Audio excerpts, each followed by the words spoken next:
Oh,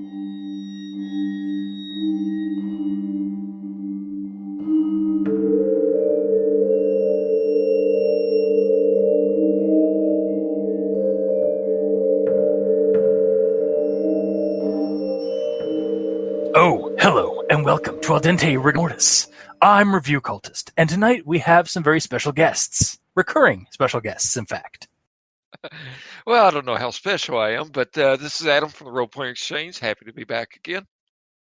Arg, this be Travis, the role-playing podcast mercenary. It's not really my voice, but I wanted to say that first. It's fun. If I get to do an announcer, or like a weird intro announcer voice, you can do an intro announcer voice. And yeah, tonight, as I have these two hosts on, we are going to be talking about a creepypasta based on one of our provinces or states. In this case, it's going to be Savannah, Georgia, home of Travis. My hometown. And like the Kentucky episode, this will probably not have a whole lot of Grammar Inquisition, primarily because this one didn't quite have much on Grammar Inquisition. Because, like, reading it today to freshen up on this one, I really didn't notice any real issues. The couple words should have been plural instead of singular. That was it. Okay, and Grammar Inquisition, done. Yeah, I guess I'll take the lead on this since it's about my hometown. The main reason I found this, because we were talking home state and province, is like, well, I have to go see what's in Savannah. Because Savannah prides itself on being spooky, spooky, spooky, i.e. one of the most haunted cities in the United States. Woo! So I was like, all right, there has to be something in the creepypasta annals for this. And we came across this little thing, Keeper of Eternity, which I really enjoyed from the idea that, like, this is clearly written by somebody from Savannah, East President Street, Islands Express Parkway, and then from there it kind of goes into this off-the-track woods, but reading it, it was like, I enjoyed it for what it did. I don't particularly mind the story. It's kind of bland. And that's kind of what sat with, is like, for all the stuff you could do in Savannah, this is really kind of bland, but still fits within the kind of like wider lore of Savannah in this weird roundabout way. Yeah, because even like me, like when I was reading it, I was actually kind of drawing a lot of parallels to some ritual pastas I've read in the past. Like it feels very much like kind of just a by the numbers ritual pasta in a way. Yeah, agreed. But that's kind of the charming thing about it. This is also short. I wasn't sure how long it would take. The only other one I saw was Savannah, Georgia romance with Slender Man. And I was just like, nope. We'll save that for the April Fool's episode. That's a scary proposition. Don't worry, I'll make the other guys do it. Thank the Lord. Frankly, Cinderman, I don't give a damn. That was set in Georgia, wasn't it? Going to win. Yes. Yes. The house is actually not the house the writer wrote in is 3 blocks away from where I live currently in Atlanta. Oh, nice. That's cool. So, yeah, but that. So Adam, how was your feelings on this little short thing? Well, before we do that, sorry, Adam, to cut you out for a second. No. Do we not want to like say like kind of give a quick rundown of like this story post ritual thing? Yeah. Yeah. You if you don't mind sharing, because like I'm not too well versed in rituals or pasta. That's your job. You are my chef for Spookums. Yes. So yeah, Keeper of Eternity. It's on Q6, or it's on Q6. Wow. Faustian, or Freudian slip there. Faustian, so to the Faustian slip. Faustian is way closer to that. Faustian slip. Yeah, no. Anyway, it's on creepypasta.wiki. And it is kind of, yeah, like I said earlier, it's kind of a by the numbers ritual pasta in that it gives you the step by steps to get to this location, to this Keeper of Eternity. But on credit roll. They said the title. I know. Oh my god. Title drop. By going down like some directions, so that these like Travis said, it's very ingrained into. It seems to be geographically ingrained in Savannah, Georgia. Except you have to find like this spooky, like off the beaten path road in the middle into like some dense forest, and then you drive out into the forest slowly. Make sure you don't have a convertible because the tree limbs start to finger your. That sounded really bad. Whoa, please continue. Start to like claw at your car, like tapping onto it and like even like pressing down on it as they move towards your car and it gets thicker and thicker forest until you can't progress any further, and you better hope that you went early enough because you need that extra daylight to progress ahead without being like killed in the forest. It's at this point that you should leave your car and start and then proclaim that you shall find the Keeper of Eternity, and nothing in this woods is going to stop you. And then a path will appear somewhere in the wood behind you, and you take that path further into the woods, and you'll hear a rustling, like a cacophony of rustling in the woods around you and behind you, and you're not to look back because otherwise you'll get killed by whatever it is. And you'll eventually lead yourself to a swamp, and you'll have to find a log, and you'll have to dive down into the water and follow the log down to its bottom and keep going down as fast as you can. Don't try and go back up for air. Just go down to the very bottom of this log. And once you reach the end, you'll resurface into a pond that's in a forest, much like the one that you were just in. Then you will follow the trail. Or no, by the pond there is a building of indeterminate origin with lights on and such inside. And there is a statue that is a facsimile of the Keeper of Eternity. And at its feet is a bowl. And you are to confidently proclaim that you are here to get the whatever it is that comes out of the bowl. The statue will then psychically send you a very intimate, private question that you are to answer confidently and without hesitation. And don't try and like skim on the details because it will affect whether you live or die right now. And upon answering, the bowl will fill up with a weird technicolor liquid that could taste like tap water and be as harmless as such, or be poison. And you are to drink tap water, but from a different city. Depending on where you're from, yes. I mean, it is Georgia. This is just where all the boil warnings come from. Oh no, the tap water's leaked again. Make sure the keeper's got a fresh batch. Did you test the water today? So then you're supposed to drink it, and if the bowl or if the keeper finds you worthy, congrats, you're immortal. If you didn't, well, you're dead, or you're going to die very soon as you start developing the symptoms of the poison. But if you are now immortal, great. Now you get to survive everything. You get to outlive your family, your loved ones. You get to live through wars, no matter how horrific they are. You get to see the heat death of the universe, and you will still be alive, because that's what eternity is. Ain't that just grand? And that's basically the end of the story.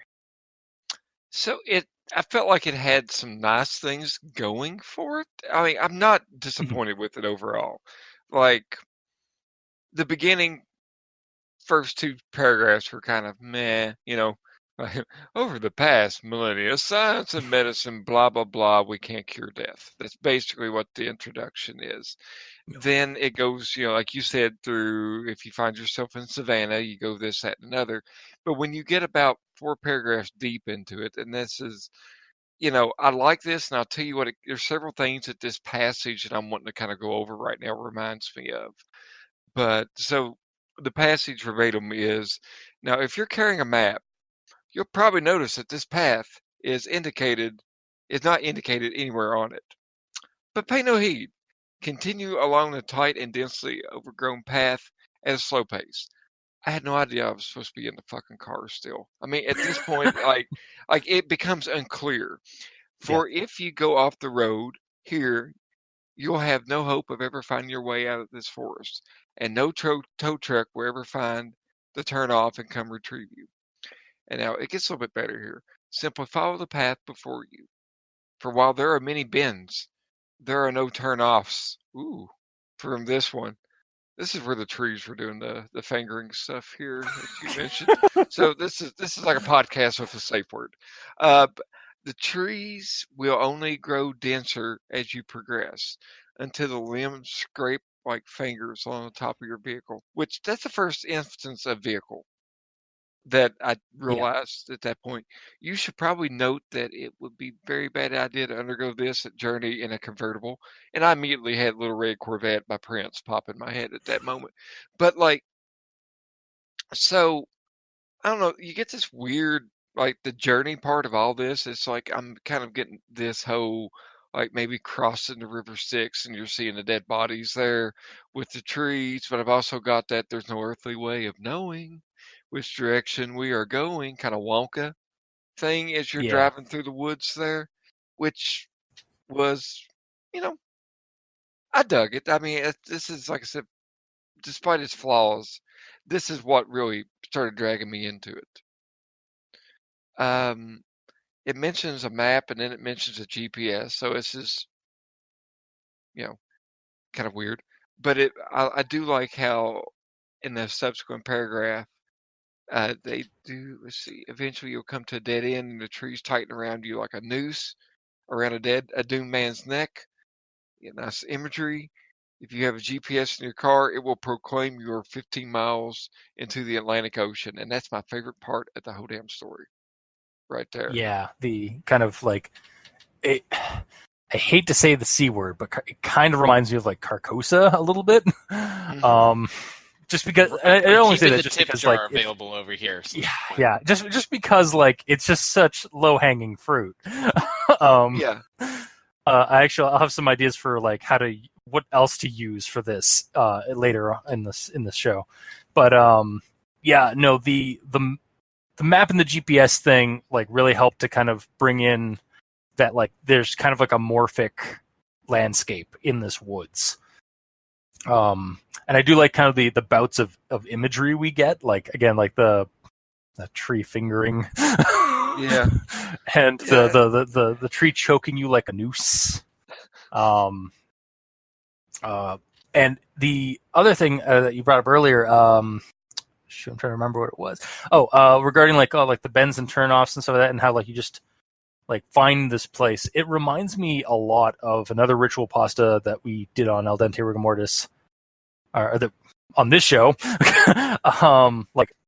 maybe a year or two back, called 11 Miles, which is a ritual pasta in Michigan where you're supposed to find a back roads. You'll know it when you see it, especially if you're thinking on it. And if it deems you worthy, you'll find it, and you'll know it by its macabre appearance. But it's this kind of you have to go out into the sticks and find this creepy turnoff path into the woods, and then you have to go drive and go on your little journey in order to get your just rewards. That's really kind of I did enjoy the story for its descriptors, but it did kind of start bringing me back to that same kind of formula that 11 Miles had. Yeah. It kind of, I mean, when you mentioned ritual, I didn't know that there was actually a genre of creepypasta. It's called ritual pastas, but this reminded me of the elevator ritual. If you've ever I know they did something about it on Tanis, which is at Pacific Northwest. What the hell is it? I'm not familiar with the elevator one. It's there's a if you go into an elevator that has X amount of floors and you got to hit, like, with nobody on it, you're supposed to go to the floors in a certain sequence. And then at a certain sequence, there'll be a woman who walks in the elevator, and you can't look at her, and you can't, interact with her and all that. And then, like, you'll end up going above, like, to a really different number floor that doesn't exist in the building. Then you go down to the lobby, and you're in, like, another world or an alternate reality. I know that they included it on Tanis, but it's also something you can read about the elevator ritual, but. Yeah, that right there is prime, like, ritual pasta. Like, it's basically a genre of, like, hey, and there's certain issues with it. Like, a lot of them are just like, hey, how do you summon this demon that's gonna kill you? If you get caught by it, if you play this midnight game, or, like, very few of them have, like, an actual reward or boon for actually doing them. They seem to just be kind of like a thrill-seeking purpose, which I find very kind of lacking when it comes to the reason why you do a ritual pasta. Yeah. Like at least with, like, this one, or like 11 Mile, or even the I'm not sure about the elevator game, but like certain ones, like if you can outwit the devil, he'll give you a boon, kind of thing. If you can survive the night, you get a wish or, like, a reward of some kind. But it'll obviously, being a horror story or being horror genre focused, your reward's usually twisted on you, like the monkey's paw. And again, it's ritual pastas themselves kind of stem from, like, urban legends like Bloody Mary and those kind of like ritual urban legends were basically just the predecessors.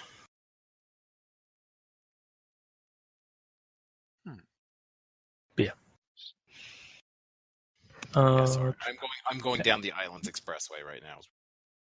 Thank you, Google. Are you actually following what? You're following it on Google on Google Maps? Yeah. Nice. Because I was checking it out one more time to remember, because Islands Expressway. So Savannah isn't exactly one city; it's a couple of them stitched together. So, like, Tybee, Thunderbolt, Savannah. So it's Islands Expressway goes from downtown Savannah to Thunderbolt to Taliheh Island, all the way to Tybee Island. And so, like, there's, like, the Tybee National Wildlife Refuge. There's Fort Pulaski, an old Civil War monument. There's a couple of national parks through there. So, like, this is, again, I enjoyed the nature of the story, because, like, I can see myself, like, I've been around this place and what they're talking about, and, like, there are some just, like, you take a wrong turn and you're just, like, gone in the middle of nowhere. Yeah, it kind of reminds me of, like, Toronto in that, like, it's a multi-city like urban sprawl kind of thing. Yeah. And again, like, again, Savannah, Georgia, like the south, like the way I like the thing I do like about this one, that does kind of differ from other ritual pastas, is that there's actually it's focused, it's rooted in an actual place, and it actually has like actual, like, places, like streets to follow and stuff like that. And while that kind of does promote it can be terrible because you got people that are going to try and go there and do the thing because people are dumb. And that's one of the reasons I don't like about ritual pastas generally, is that they're also fodder for, that kind of stupidity. Yeah. It does merit also, like, that it helps ground this in, like, a reality, like, even like a weird eldritch interpretation of our own reality. Yeah, because, like, Islands Expressway, I finally found the end of it. It ends at a Quick RX Drugs and Paula Deen's Creek House Seafood and Grill. It does not end in Forest. Yeah, exactly. So these people will be looking for a while.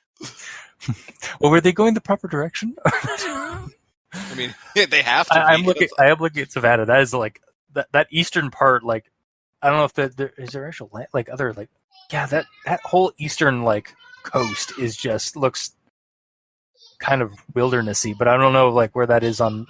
Where's the eastern? What is the island parkway? So Tybee Island, Wilmington Island, Isle of Hope, Skidaway, and then the refuge, and those are the main islands. But if you even look down, like Georgetown's where I lived, and Richmond Hill, and all those are just also, that's mostly, Savannah is a brackish water swamp. Yeah. So like all of that is just like not mangroves, but reeds and rivers and marshes and alligators and sharks and all types of just you're dead if you go inside of it. Yeah. Just it's like amazing. I love it.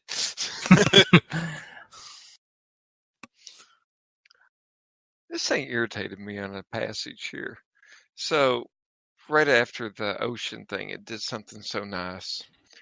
It started talking about like there's some things that was just left off that like I think structurally could have fixed this. Such as like it starts talking about time all of a sudden. Check your watch, or your phone, or your car's readout at the time, regardless of the time of day. Not a single ray will spill through these densely packed trees. Do not open your door or turn off your headlights. If you lit your guard down in the forest at night, you're good as dead. Well, it's fucking dark anyway. It's just getting darkness anyway. But then it goes on to go, if you're wise enough to start this trip earlier today, when it's still light, like what? Wait. Before the tree fucking grew up? Yeah, it's like. Yeah, it was just like I guess like is there supposed to be light there or not? Like yeah. Like, and you're not supposed to use any light. Yeah. In this dark space, but yet If you're you just supposed to like right. yeah, like it's like describing the indescribable horror. Like you gotta, it's one or the other, guys. It's so spooky you can't see, but don't be here at night because night dark is different from day dark. That's when the nocturnal things come out. It's like, yeah, but shouldn't they already? I guess technically, no, they wouldn't be out if it's daytime. But regardless, this is also a supernatural metamorphic like landscape in the woods. Yeah. That's like altering and changing. You're basically already in the belly of a beast. Yeah, but like I don't understand what you're supposed to do at night. Yeah. Like, do you just sit there and just pray that your battery doesn't go dead in this hellscape till it's like early morning in the darkness and the light's out, but it's not out? I mean, it's just kind of confusing. Yeah.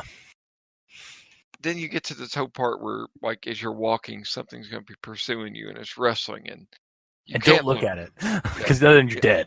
Don't look at it. But when you get ankle deep in swamp, the frogs will be soothing. They're croaking, which I don't know if you've heard tree frogs and the like, but they're not really soothing creatures, are they? They're not really croaking. I believe they're more like the chorus of the dam chittering in the trees, especially if you're in a swamp. Like, fuck. Believe it or not, us Canadians do have frogs during the summer. I don't believe you. I've gone on walks at night or come home in the dead of night, and open my car to hear the frogs croaking. Soothingly, like yes. A siren song, like the trees fingering your car. Oh, God.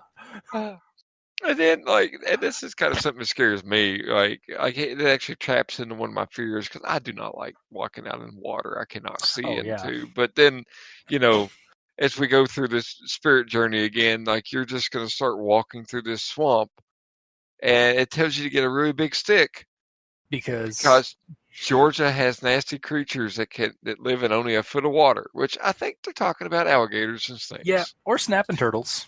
Yeah, snapping turtles, alligators, catfish, even catfish, flounder if it's big enough can actually be pretty detrimental. Blue crabs can snip your toe off if they're really desperate. Big. Yeah. There's it's not jellyfish. Really? Oh. Yeah. So swamp jellies. Yes, to the point that if you're certain times of the year when they're breeding, you can go out into a dock and look, and you'll just see hundreds floating by. Jesus. Just giant swarms of them go into the ocean. Yeah, so I mean, again, much like Florida, Savannah seems to be surrounded by a wilderness that wants to kill humanity. Yep, that sounds about right. Yeah. I just keep thinking of Honestly, I'm with you, Adam. Like reading this today, I was kind of reminded of like Red Dead Redemption 2, when you have to like wade through the marsh and like find the gators, and just like, oh my god, just nope, out of this shit. Like we have at my cottage, we have like a murky side of the island, and I'm just glad my cottage is on the other side where there's rocks, and like, yeah, sure, we might have like really shallow water, and it might just all be really rocky, but at least I can see what's on my feet. Yeah. And not like, and we've had like giant snapping turtles and other like unpleasant water creatures pop up here and there. So like, I'm always weary about that when I'm on that side of the cottage. So you can look it up, because Savannah also, just to add to the atmosphere of how this place wants to kill you, our water is brown green. You cannot see like 6 inches into the water at the beach. So when you go out to swim, you just after the crashing waves and you start going in there, you can't see a damn thing. Oh yeah, that makes sense, because like it becomes brackish because everything's getting churned up. Well, yes, specifically, and there's also some reefs off the coast. So like, it's funny. The water looks really, really bad, but it's actually fresher than water you find in other. Oh god. Yeah, it looks really brown. So we go from the croaking frogs to wandering around the melodious croaking frogs. The sweet song. It just lulls you into the log that we mentioned beforehand, but you got to swim to the bottom of the log. But apparently, this log is like an otherworldly log, because, like, yeah, what's that device in Harry Potter that like it's like the anchor to like teleport somewhere, or to like end up in like another reality version of somewhere? Yeah, like I know portals? what you're talking about. Like portholes, I think they're called, or something. Mm-hmm. It kind of feels like that kind of situation, or it's like a Virgil-esque device, or Virgil-esque like artifact for you to like anchor yourself to as you travel between like our reality and or our shared zone of reality, and then into the actual weird reality that is like where the keeper is. Yeah, because I just realized that like, there's like, sorry. No, it's fine. No, it's cool. Like, it's really just, you have no idea. This is if you've ever seen the movie Mandy. You have, yes. It's on the list. You need to like. I don't know if you've ever done hallucinogens, but like, this is a good second to that. So just yeah, like the reality blurs pretty goddamn quick in that movie. But that's just kind of like the feeling that I got. Now, as far as I know, we did y'all realize how scholarly we did this, Travis? Like, so we gave the abstract, and then we went ahead and added in our, main paper on this. Wow. Our thesis. Yeah. Yes. But I don't really have anything else to say about going to the other world and meeting the keeper, and then you may get something good or you may not get something good. Like at this point, when you make it to the pond, it kind of lost me. But I do like the fact that you get to see the heat death of the universe. It's like, you're either going to die or you're going to live. And you're going to live. And you're going to continue living until everything else dies. That which does not die can eternal lie. Oh, man. Yeah, like, it's like, I kind of get you. Like, it kind of not jumps as a shark once you get into the keeper section. It's just kind of like, you've reached your destination. I also like, I was having a little bit of a trouble like trying to like, I know that it gives me like, it's like, oh, it's a building of indeterminate origin. It's like, what? What is it? Like, I kept wanting to, I honestly, like, just me being, I don't know, maybe like a dummy or something like that. I just keep wanting to like put like Pirates of the Caribbean like blend of like Aztec shrine or something to it. I want it to be a double wide. A what? I want a double wide truck, like the one Kid Rock lives in outside of Nashville, like a mossy oak. No, it's a McMansion. It's a double-wide McMansion. It's a double-wide made out of McMansion. Don't you think Kid Rock would be one of the good additions to Nyarlathotep's identities? Oh, of course. Yeah. He is an American badass. Oh, God. I've never looked at a human being and just like can smell PBR, but like I look at him and I smell PBR, like the kind that's been left out in a can that's been open for like a It's week. like smelling colors. Yeah, you look at him and you see PBR, like you see the smell of PBR. I smell gonorrhea. I don't know how, but I smell gonorrhea. But we digress, and it's all my fault. Oh, Robert James Ritchie. You're such a scummy person. Good old Ritchie. So you weigh in, Travis. Weigh in. We've got like Pirates of the Caribbean Bungalow. We've got Mossy Oak Double Wide. Like, what's your otherworldly keeper's house look like?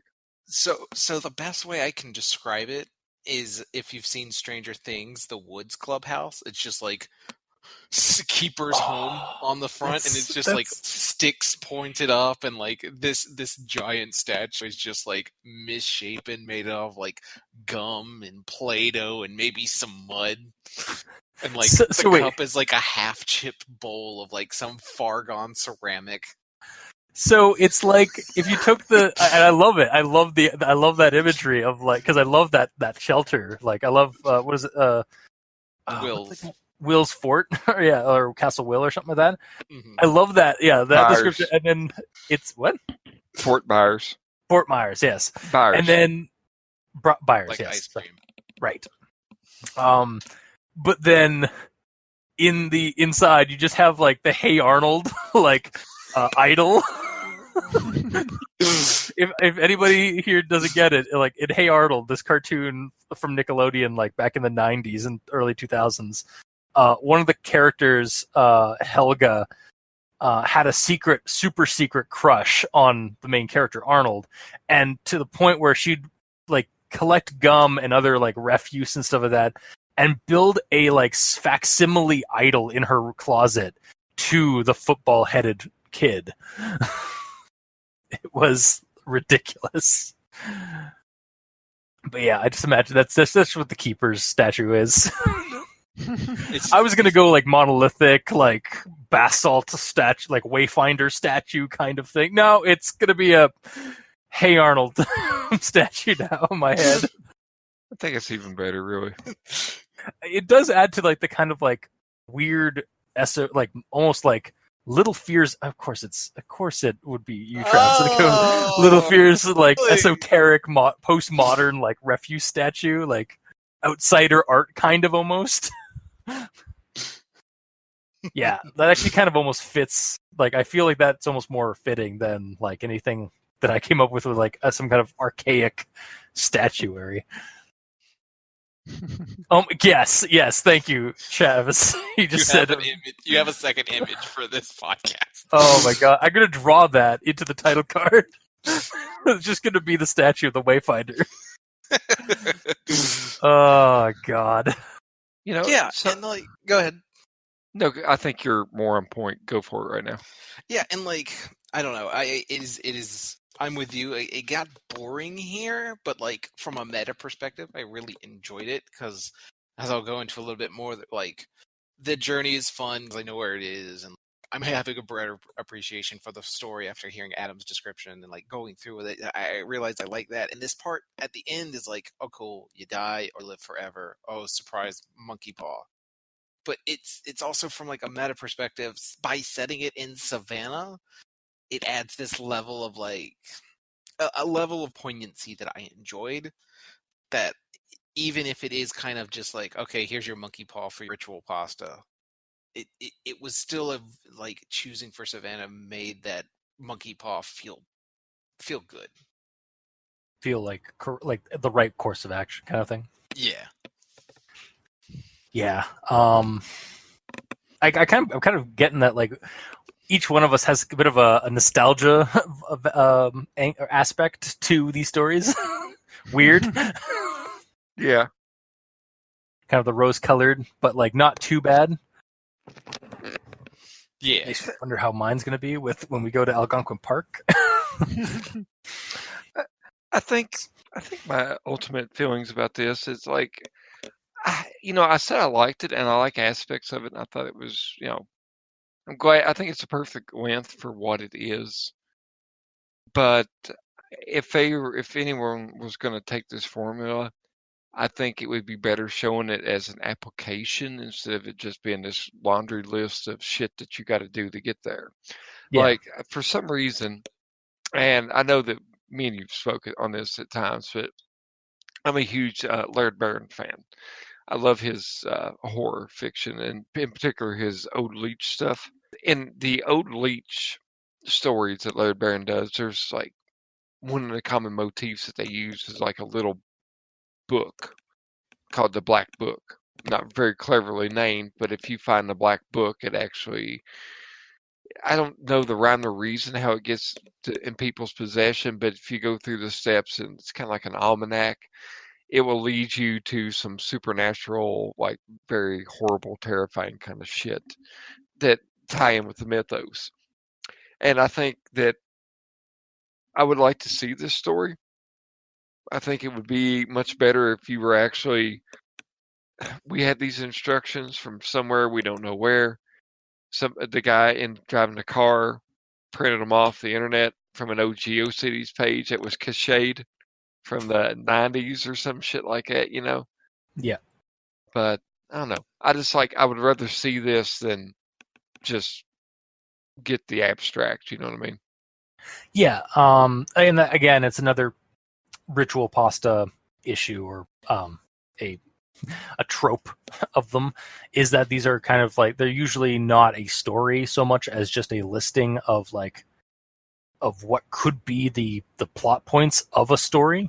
So like they're an instruction. They're supposed to be by their nature an instruction manual on they're what the to go and how to expect for future creepypastas to be built off of. Like, oh man, I did this. Exactly. Yeah. Like, I think like, what was it called? I keep referencing it, but 11 Miles did it well, kind of in that it actually gave you kind of a third person narrative. I think it's third person narrative where like it's saying you are doing this right now. That'd be second person. It's second person? Okay. It's second person where it's like telling you that you are already, like you're the reader, the reader are the character taking these actions at the moment. And you are experiencing this because you want to do this kind of thing. But yeah, like a lot of these ritual pastas are good fodder for an actual like narrative story, because this basically is giving you the framework for the journey ahead. Yeah.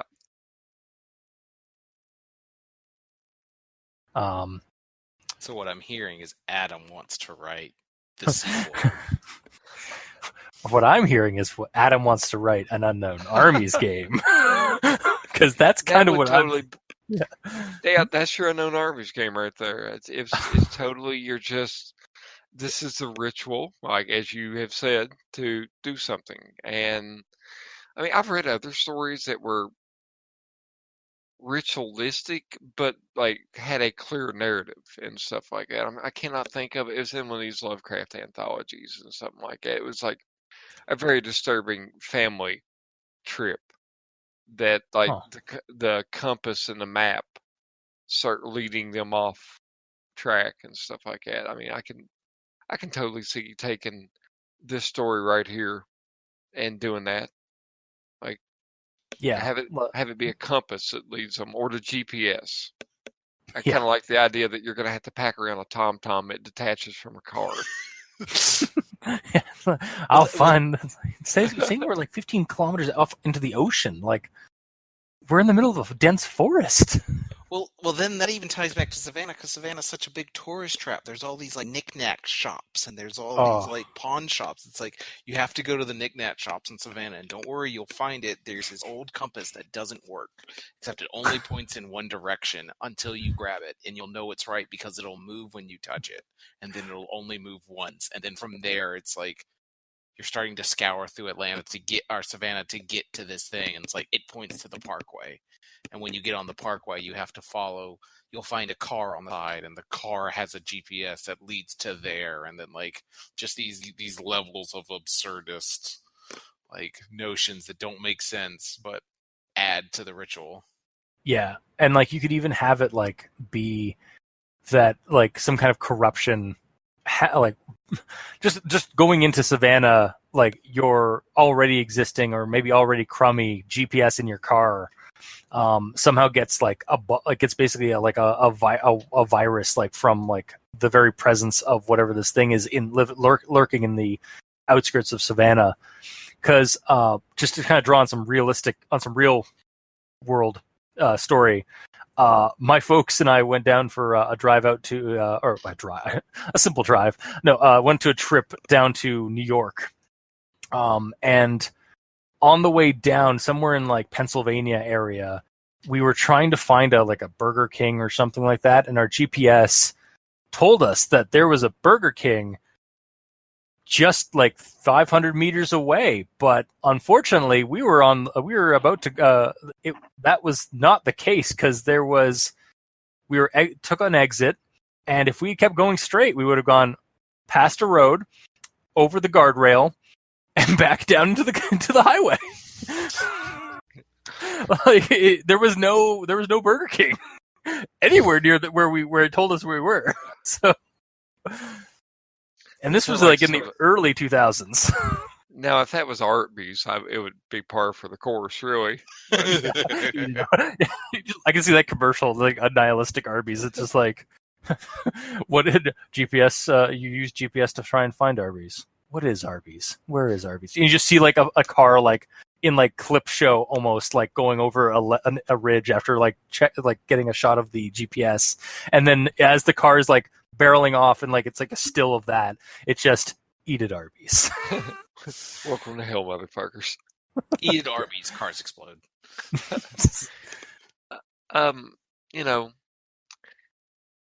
Do they make reverse rituals?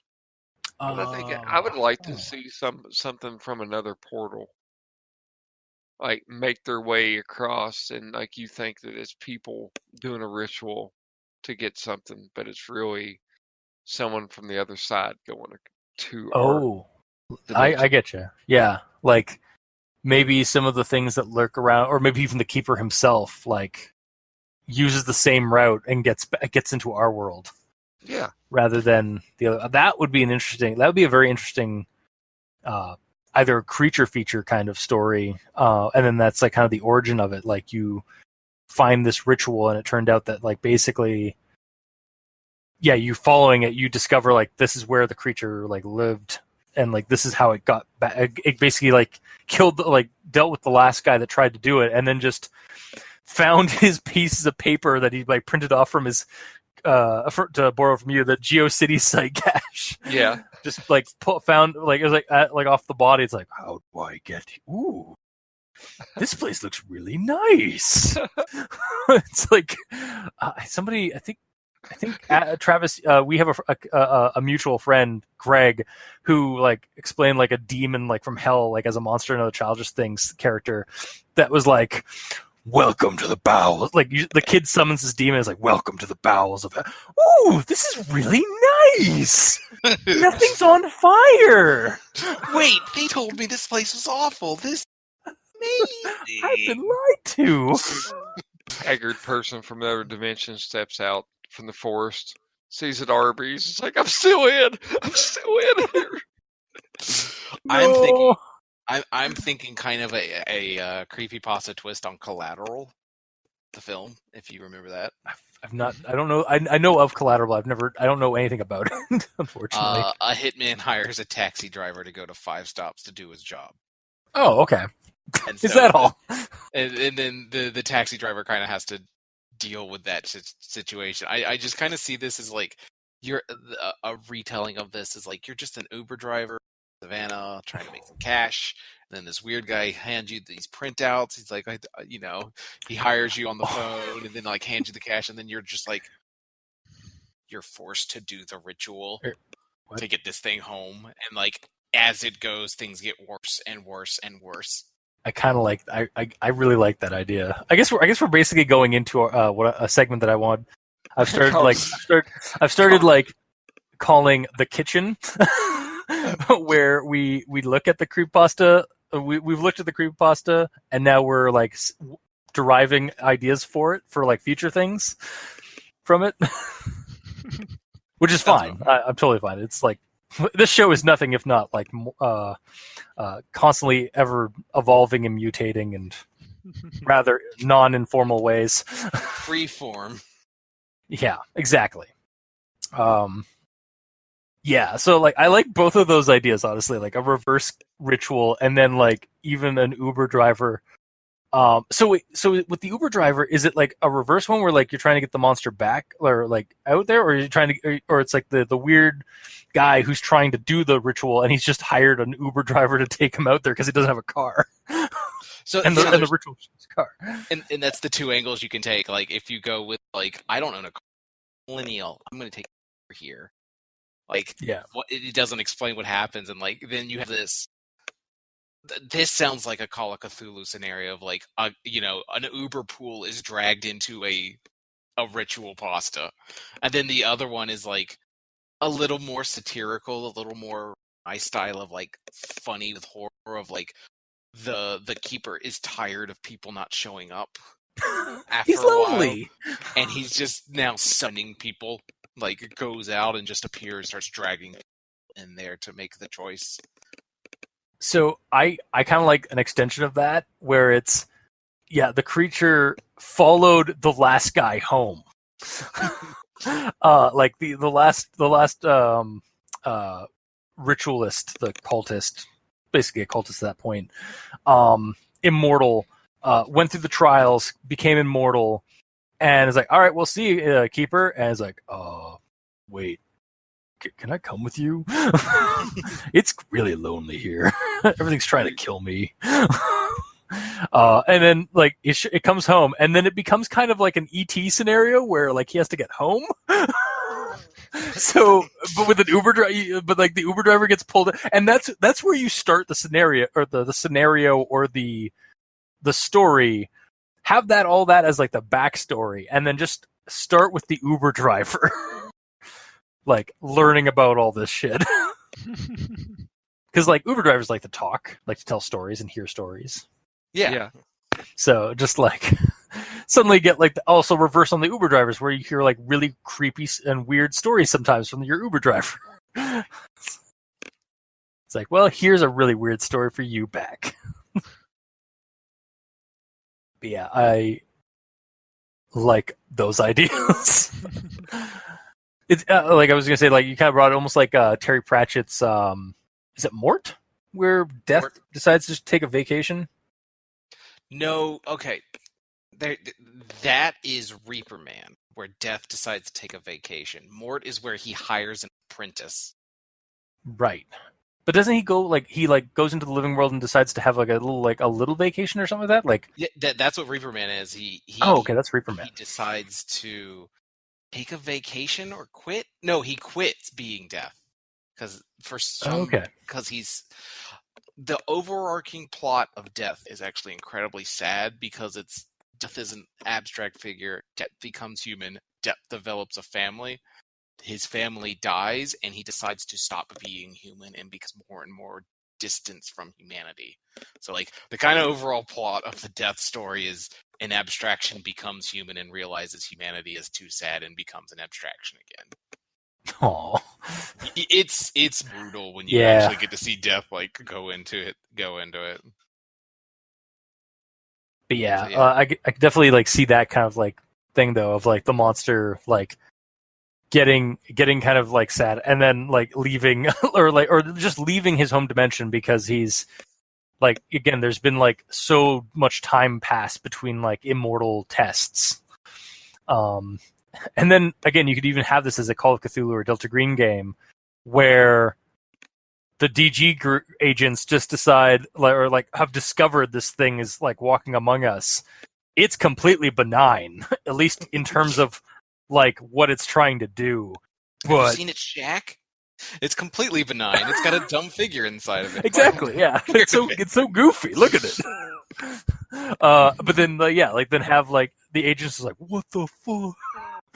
Like just freaking out because maybe either this is the like a first case scenario or like this is like not like maybe there's other entities in this reality in this world that like this creature's sitting in. So like this is like again like the evil government agents or like the not the evil but like the I do in quotes the jaded antagonistic government agents like i.e. E.T. where like you thought they were the villain the whole time and then it really was they're just trying to like find out the truth really like they're not actually the bad guys they're just doing it really dumbly or really doing it kind of aggressively or doing it very coldly very like a government agent with their shotgun walkie-talkies. Nice. I also regarding like the route, like the journey there, and I've mentioned it before. It's like got this like weird like metamorphic landscape. I don't want to. If I was to use this for like a DG game or a Call of Cthulhu game or something like that, I don't think I'd want to use Carcosa just because again low hanging fruit. Yeah. I mean, I'm sure like a lot of our listeners they're like, what are you talking about? Like, I love True Detective season 1. I thought that was a really cool idea. But Yeah.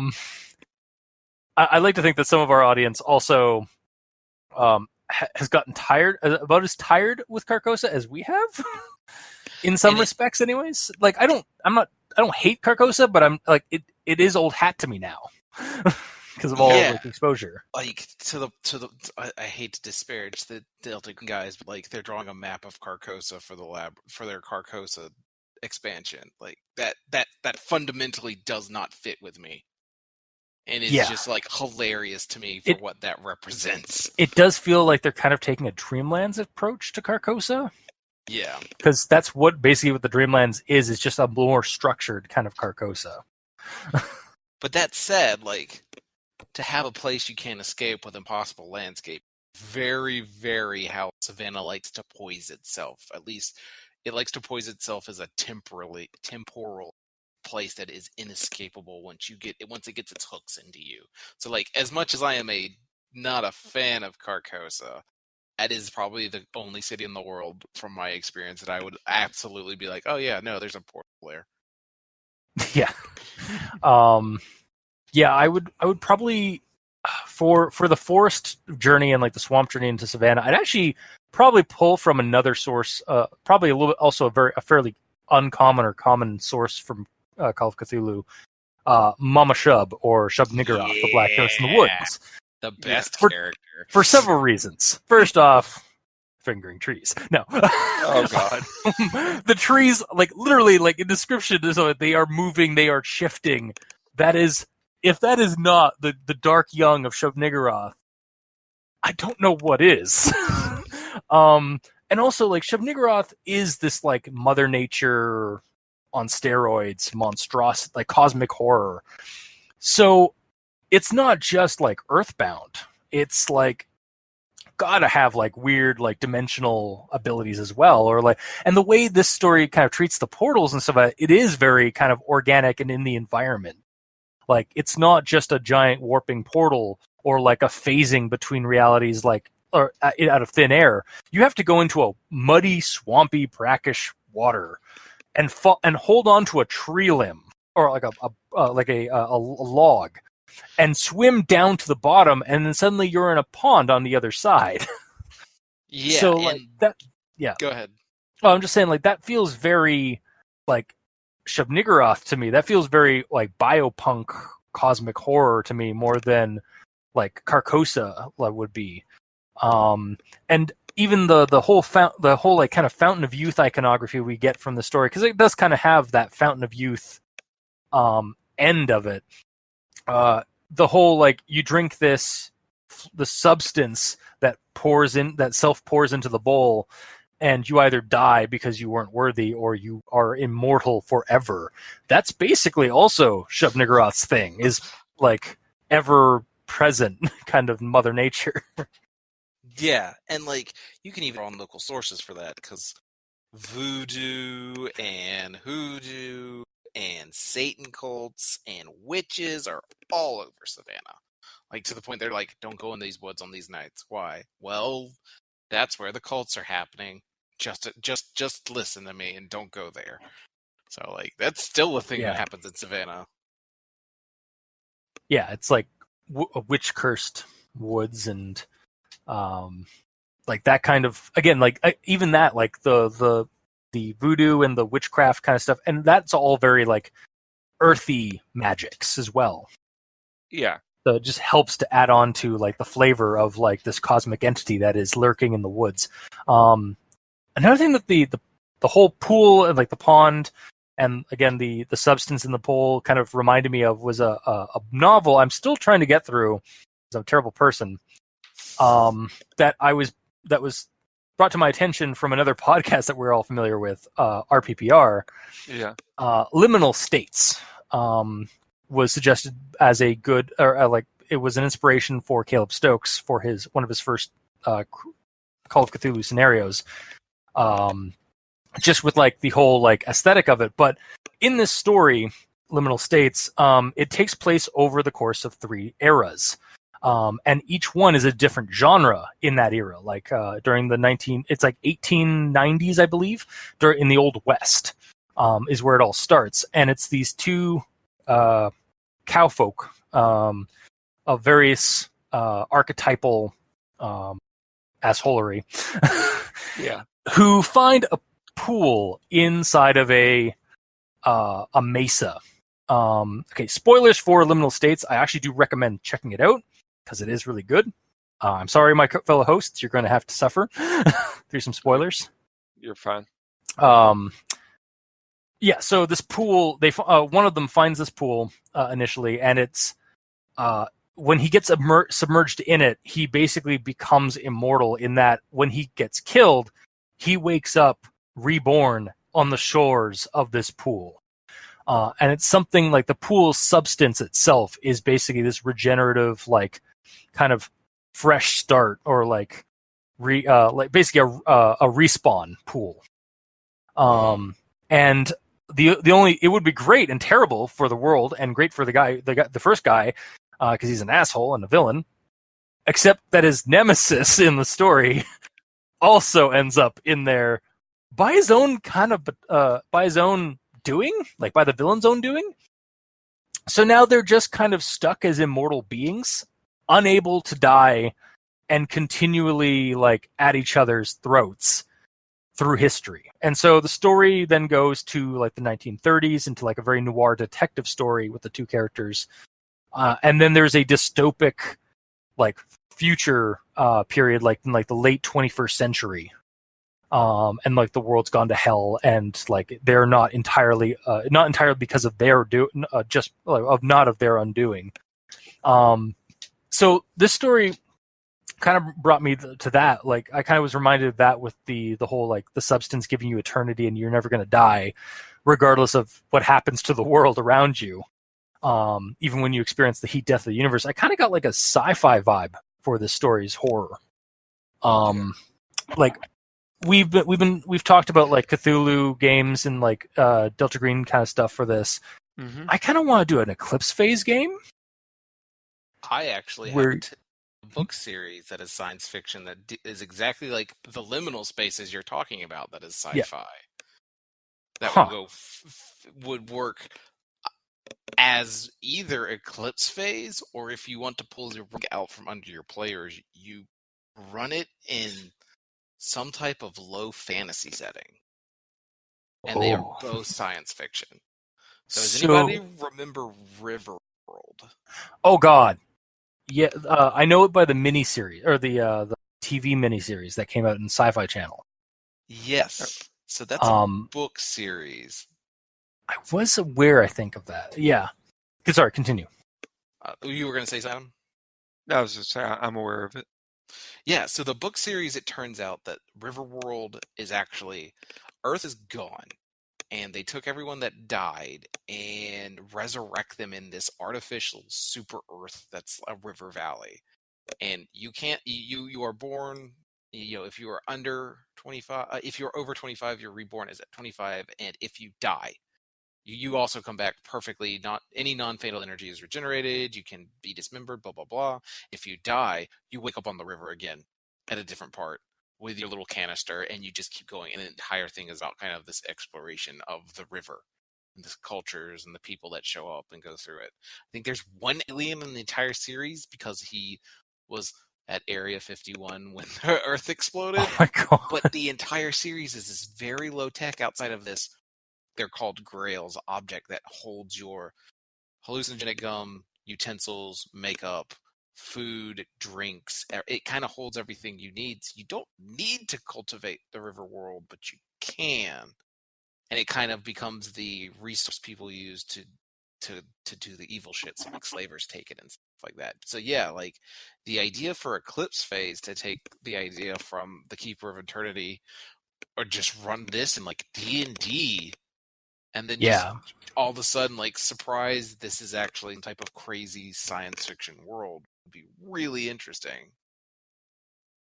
Yep. I could actually almost see like Adam and I have been talking about Zweihander games. Oh god, yeah. I could almost imagine that being in Zweihander and just not have a whole lot of the kind of mimic the magic, the very low magic that's in that. That's also very like deadly. Just have that be tech. Yeah, or that you're not aware of, or like biomutations and stuff like that. Yeah, that'd be awesome. I would play that. My idea for sorry. Oh, I was just saying, I know the twist. That's why I couldn't play it. Yeah.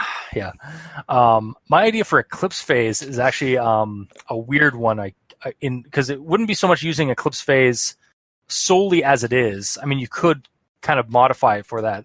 As just basically you're dealing with the immortals who own the land or seeking to reclaim that part of like Savannah, because that's where they got their immortality, and like kind of just have it be like they were the first basically guys who cheated death, or to mod the system or like the setting a little bit into a campaign of so you do what I'm calling a flat funnel.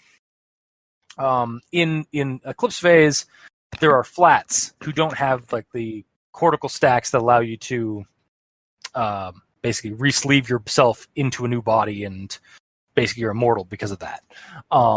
It's the whole part about like this whole sciencey tech thing of the transhumanity of that game.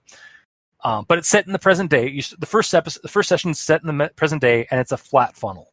So there's a bunch of you. You've all found the GeoCity site page.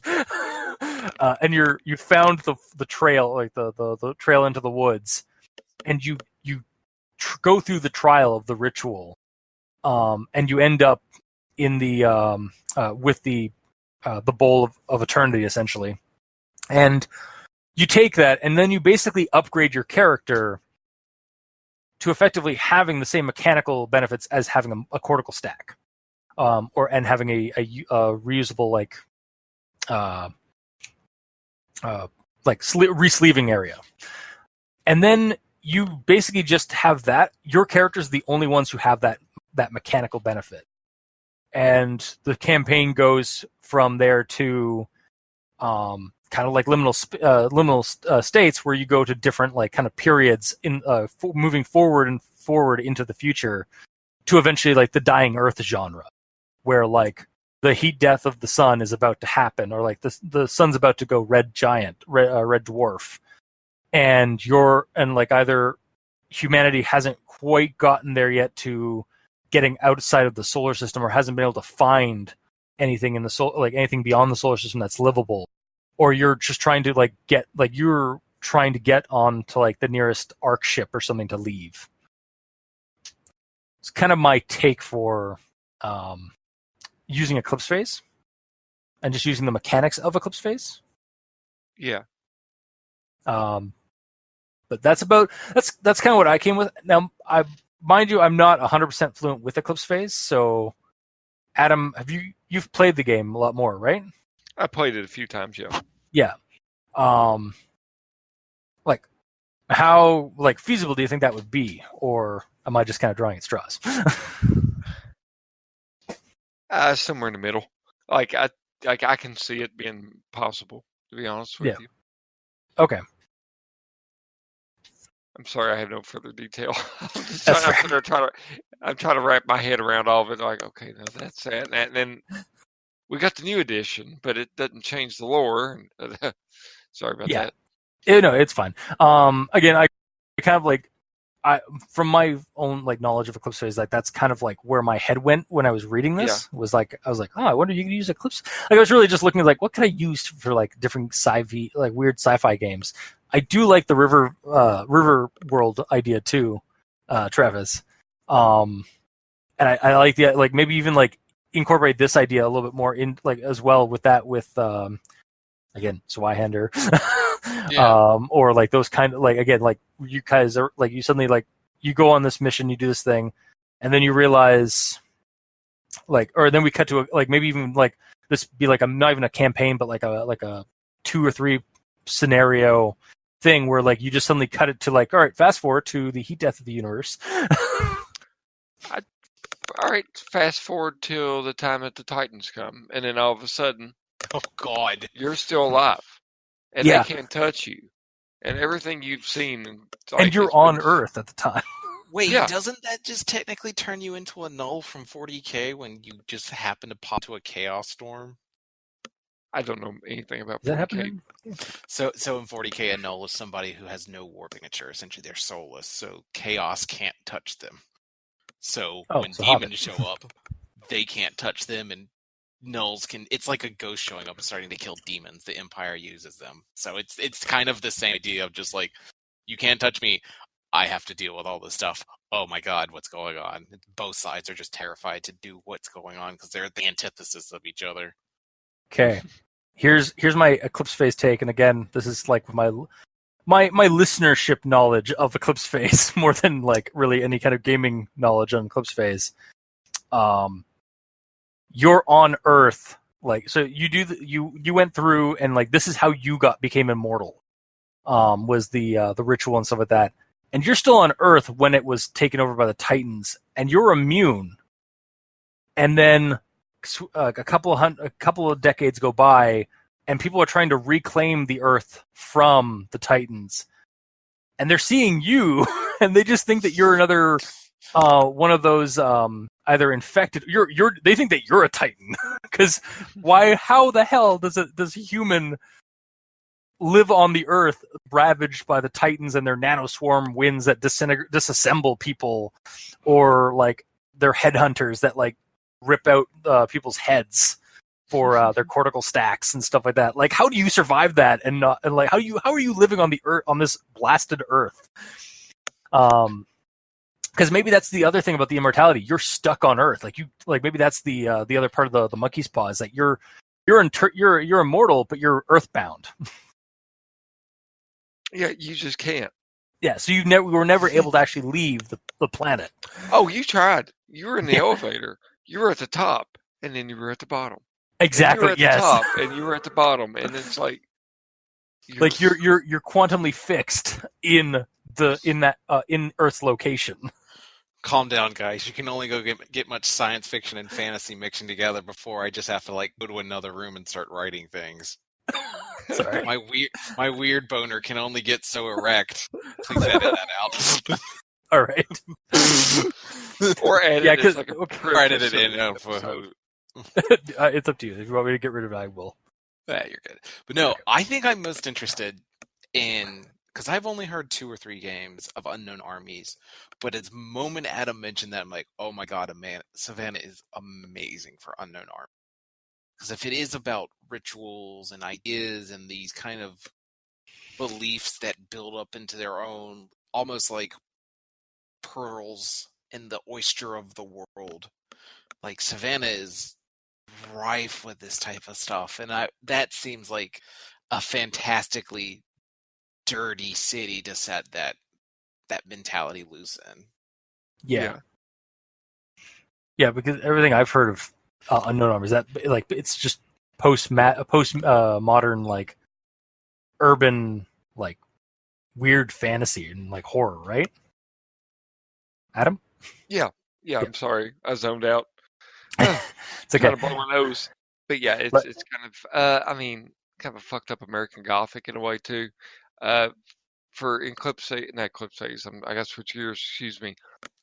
For unknown armies in general, I mean, I usually try to run it as people trying to do something because they love humanity and they love the human experience, and then just fuck it up. That's usually how I run it. It's like you've kind of thrown the baby out with the bathwater kind of setup. Yeah. Like in your passion or in your obsession, like for the greater good of humanity, you've done something inhumane. Yeah, to give you an example, and I'm letting the cat out of the bag of something we'll eventually post on RPX, but I'm playing a game where I'm not it's set in Texas because the GM's from Texas and stuff like that, but that's neither here nor there. But I'm playing a character that it's not a whole human. I came up with the concept of there's this very criminal kind of person who pissed off the wrong person, and then his identity got separated. So there's like a good Ash and then an evil Ash. You know what I mean? Oh, okay, yeah. So I'm playing half of a person, but you're sorry. Yeah, I'm not the bad guy. I'm the good guy, but I'm not a full guy. Yeah, sorry. Yeah. I'm sorry for continue trying to interrupt. I was just thinking so you're basically your character was cursed in that you were basically your two sides were severed. So suddenly there's it's how in Jackie Chan Adventures there was he got the yin yang talisman, and suddenly there was a good Jackie and then there's a bad Jackie. to reference the juvenile. Yeah. He's got tied in with Jet Li the one next. Oh my gosh. To go with a different tabletop setting, it's almost like the idea of it's the certain execution of fetches from Changeling the Lost. If you know, in Changeling you get pulled across the head. Sometimes they make a fetch, and the fetch is stuff that you lose when you get dragged across. And that's how they're able to look like you, act like you, but aren't you.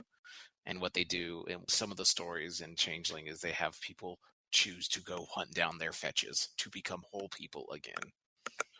But it's literally dealing with a doppelganger that has all the humanity that you've lost going through the hedge, and having to deal with that weirdness. That's essentially what I'm doing. So my guy's just trying to be good, so he's a youth minister. But he also was a career criminal, so one episode I didn't have a car, and the second session we did, I'm like, yeah, I got a car now. Oh no, you're reminding me of family stories you can use for your character. I have a cult in my family, and it sounds like something you can use. Okay, internet, I have a fucked up past. You all have heard this before if you know anything about me. Do you want to hear about the cult in the mother side of the family? But yeah, sure. Sure. That's okay. If you're comfortable with it. Yeah, no. Yeah. So half of my family is black sheep. That's my dad's side, and my mother's side of the family is bleached sheep. They're not white sheep. They're bleached. They're all black. So my mom's side of the family had a cult in it. And I only know this because it was a big joke my dad spilled one day, and my mom got really upset about sharing it. There was a cult in the South Carolina, Georgia area that she was, I want to say a distant uncle. And it was a commune of 4 families and this guy. And he tricked them into not working, and he was a youth pastor. That was the pastor that was telling them all to his special interpretation of the religion. And every time they would ask for something, if it wasn't for him, it would be, the Lord will provide. But he also had connections, so the Lord will provide. Hey, informant, get me my shit or I'm going to break your kneecaps. The Lord will provide. And there was a couple of, this was a 30-40 minute conversation of just all the crazy stuff that was happening with that. Because my dad went to him. My dad played football, as I've mentioned before, so he's a big tough guy, and it's the only guy my mom said that the cult leader was ever scared of. And they had a kid there that was trying to get into sports, and he couldn't get anything because the Lord would provide. So eventually my dad got a baseball mitt for the kid that he would needed, and like handed it to the kid, and like the Lord will provide, and like stepped up and almost threw the cult leader like out of the window or something. I can't remember it now, but yeah, you should start saying the Lord will provide, and then having like informants start giving you shit, and just claim it's a minor miracle. I dig that. Thank you. Damn. Yeah. Like, so not to be disrespectful. So you lived in an Unknown Armies game. Carries on, you know my past. I know. Every time I talk to people, there's more and more. I had an anime past. The goal is after PhD to write my memoirs to share my past and what I've heard about growing up and experience, because it will be unbelievable and unrecognizable as an actual nonfiction story. Well, it just kind of goes to show that what is it? What is it? Reality is stranger than fiction. Yes. Yeah. Yes. Or as Robin Laws says, you scratch history enough, it bleeds weird. That also means personal histories. Yep. But yeah, like going back to the idea, Savannah's biggest pull is its sport, and like the idea of that much self-created and focused belief being used in film to kind of metastasize into this weird fantasy American Gothic would be fascinating. Like, Yeah. there's there's dumb jokes. The Savannah Squares, the very famous, they're plague pits that they just didn't want to build buildings over fear of hauntings, so they're just turned into parks. And like, there's even super dumb jokes of like, oh, here's a memorial to Tamachichi, which is a famous Native American in the area. Of like, if you do this ritual and knock on it and ask him how he's doing, he'll say nothing. Wow. So Yeah. so he gives you a dad joke. It's a dad joke ritual. But at the same time, that opens up the door to like, what happens when Tamachichi says something? Oh God.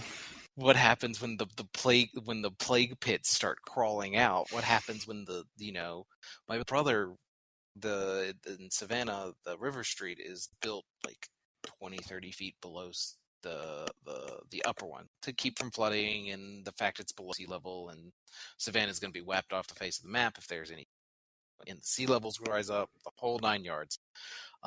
He went and just started running through the tunnels with his buddy, and he was talking about how people chained to walls and walking through doors, and like fictional, like actual ghosts and torture victims of the past just chilling out.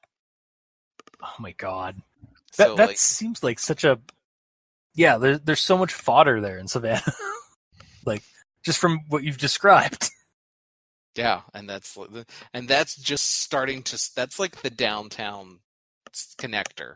That's just like a maybe 3 mile square of Savannah's entire spacing. Like, the city is rife with crazy stuff. Like, what is it? There's another one, because I did the spooky tours, because I was like, yeah, sure, I'll do the spooky tours. There's a place that you can see that they've smashed glass bottles and hung them on the railings. And they say that this is one of the inspirations for The Exorcist, because they had to, but instead of calling a Catholic priest, they called a old voodoo hoodoo practitioner to come help get rid of the evil spirits. And they're like, well, you have to put glass up, because spirits can enter glass, but they can't escape it. Or if you want to keep them out and make it dangerous, you can sharpen glass and make it into a weapon. So they've essentially made spiritual barbed wire around this entire building. Oh my God. And that, yeah. Yeah, there's just so many more of that place. It's just like, Savannah is mentioned in the book that I always talk about when I'm on this podcast, Ghostlands, and how it's the idea of the specter of the past, and like Savannah, right, for social injustice. It's just the nature of being one of the original 13 colonies, and like how they dealt with people and all this stuff. Like, the ghost stories that are bred out of there are bred out of those social injustices, but also with this weird corporate twisting that there's actually a test that you have to take on the ghosts of Savannah, this kind of scrubbed down, sanitized version that you tell to do and be an official ghost story teller of Savannah for the Midnight Tours. So it's this magical little cesspool of like the injustices of history twisted into these consumable stories, but at the same time sanitized in a way and twisted even more to be child's candy instead of these kind of frightening events. And like it just, oh god, I'm gonna have to go buy Unknown Armies now and just start writing games set in this little messed up corner of the world. I would actually buy the book with you and play that game because I've not actually got it. Like I've listened to the games on like RPPR and like RPX and other podcasts, but like I've never been able to like quite bring myself to buy the books because they're big. They're big, yeah. There's three of them. Yeah. It's one of these things, and I know that like we've kind of like I'm kind of dragging us off the road here, but We have we've been thrown into we've run off the trail of this forest. God, now we're in the forest. The fingering trees will get us back. God, no. Oh god, I knew it was coming back. No, basically, like when you're playing a game like Unknown Armies, you just got to get your flavor right. And what I mean by that is there's too much weird for certain players that you play with. Mhm. And I've hit that limit before, but like I played in games where everyone that you dealt with NPC wise was like, not everyone, but a lot of them were involved in the occult and stuff like that. And then there's like these weird kind of occults, magic schools. Like there's like agromancers, which are, they're farmers and stuff like that. I mean, there's just like tons of like little odd nuanced stuff like that. But like I find the best, it's just like if you go like in the beginning, you could kind of sparingly with the weird, but like you can eventually ramp it up. But it's one of these things like if you're running that game for somebody, you've got to do some world building before you start throwing out agromancers and somebody who is the avatar of the masterless man. And like there's like tons of shit out there that in this game that you just kind of gotta step yourself into, if you know what I mean. You have to like establish like okay, so you have to have either a session 0 or like a kind of like a group chat before you guys even do the like a game in it, just to kind of like help establish like what people. Session 0 is built into it. Like you. Oh, is it? Okay. Yeah, you actually got to sit down and you make a cork board up, and you got to link all the characters together in the region and stuff like that. Like, for example, in that game I was telling you I was playing in right there, I'm playing the guy who is a youth minister at the Corner Baptist Church and stuff like that. And then I will say like another player, an NPC, has a tie to that church, and it's just like a round robin that you go around the table and just world build. Gotcha. And it's really cool. But yeah, session 0 is a must have. Yeah, because it seems like it's a very it can go very interesting place, but like very like weird and out there location or out there spaces that like everybody has to kind of like at least be like on board with, or like even on like at least in the know of. Yeah. Ahead of time. Okay, so we'll talk later about Unknown Armies and stuff like that. Not off recording. Okay. I'm dragging us back to the trail. All right. So Keeper of Eternity. I think we've really touched on in the kitchen.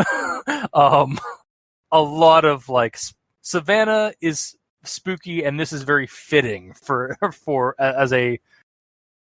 as much as it is like a kind of by the numbers ritual creepypasta, it is also very fitting for the setting that was chosen. And like you said, Travis, it is very much like the person like who wrote it was probably if not guaranteed, to be somebody from Savannah. So, is there anything else before we kind of wrap this one up on like what you guys for the Keeper of Eternity? Overall, still can't decide if I like it or not. Yeah, It That is had kind of moments.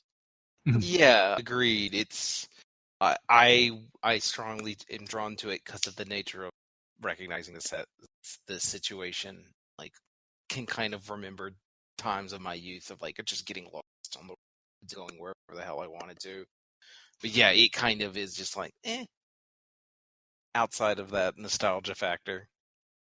yeah. Like I feel it because like I can get a sense that like with this one specifically, like I can get behind that because like I also have like done similar things like walkarounds of like my own hometowns and stuff like that. And so like if I had a creepypasta that was literally in my hometown or somewhere that I've treaded, like it would be very familial to you. And like that's kind of like part of the charm of it if you're from Savannah.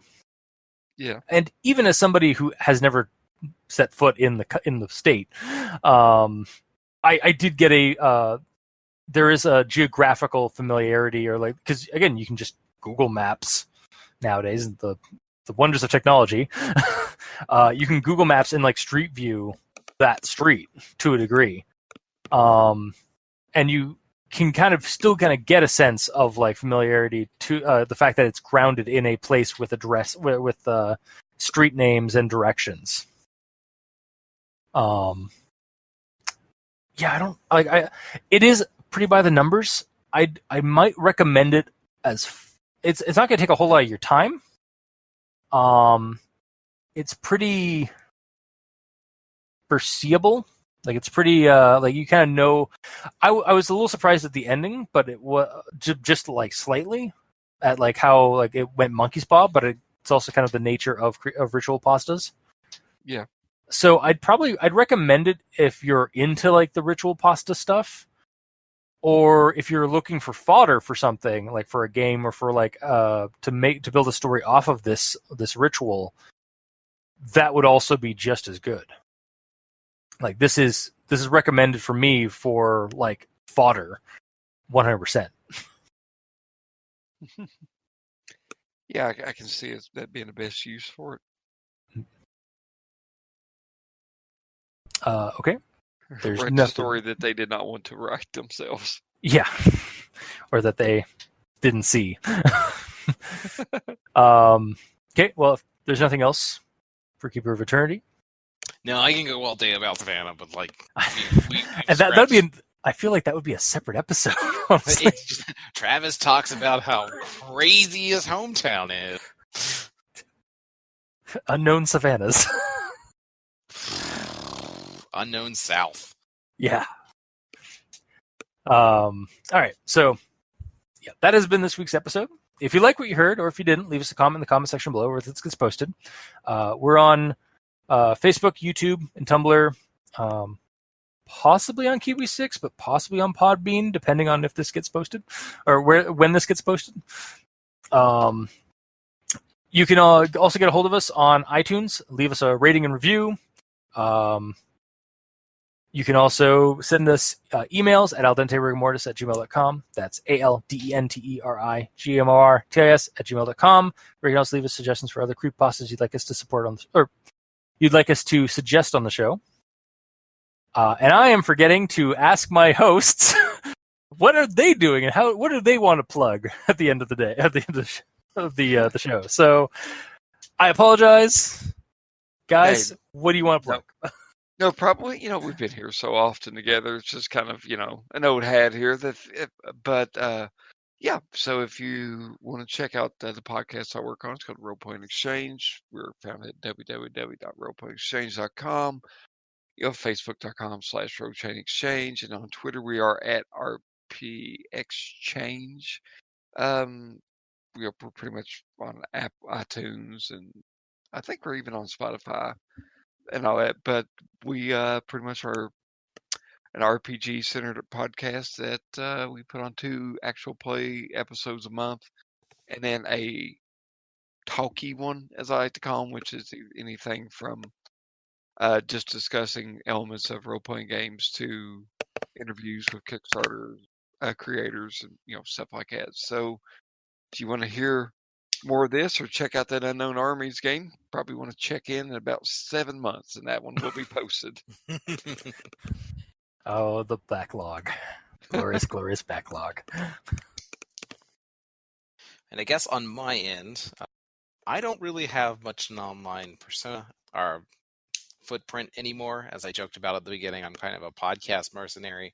So if you're interested in me to run things, send me a message at Juju_Munster, MUNSTER is my Twitter.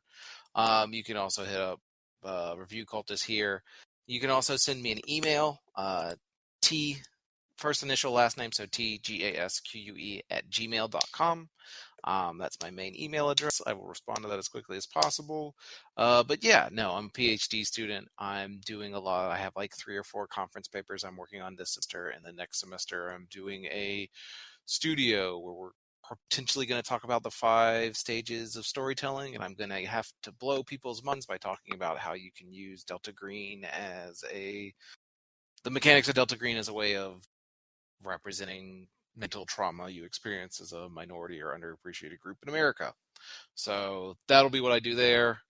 I will also, the goal is every weekend, this hasn't happened yet because I just finished moving, but every weekend I also plan to convert one of my 9 gigs, some file or character from that, and just post it online for free under Creative Commons. So as soon as that starts happening, I'll have a nice long backlog to start working on for while I'm at PhD. Excellent. All right. So, and for Al Dente Rigor Mortis as well, if you'd like to become a patron and help support the show, you can go to Patreon, look up Al Dente Rigor Mortis, and select the backer tier you'd like to support us at. And we have extra content, special episodes, early access. If you're a patron that's already helping support the show, thank you immensely. You're helping keep those hosting bills at bay, and as always, that's very appreciated. And to our listeners and the creators of the story, thank you immensely, because without you guys, we wouldn't have fodder to dissect and look at and build off of.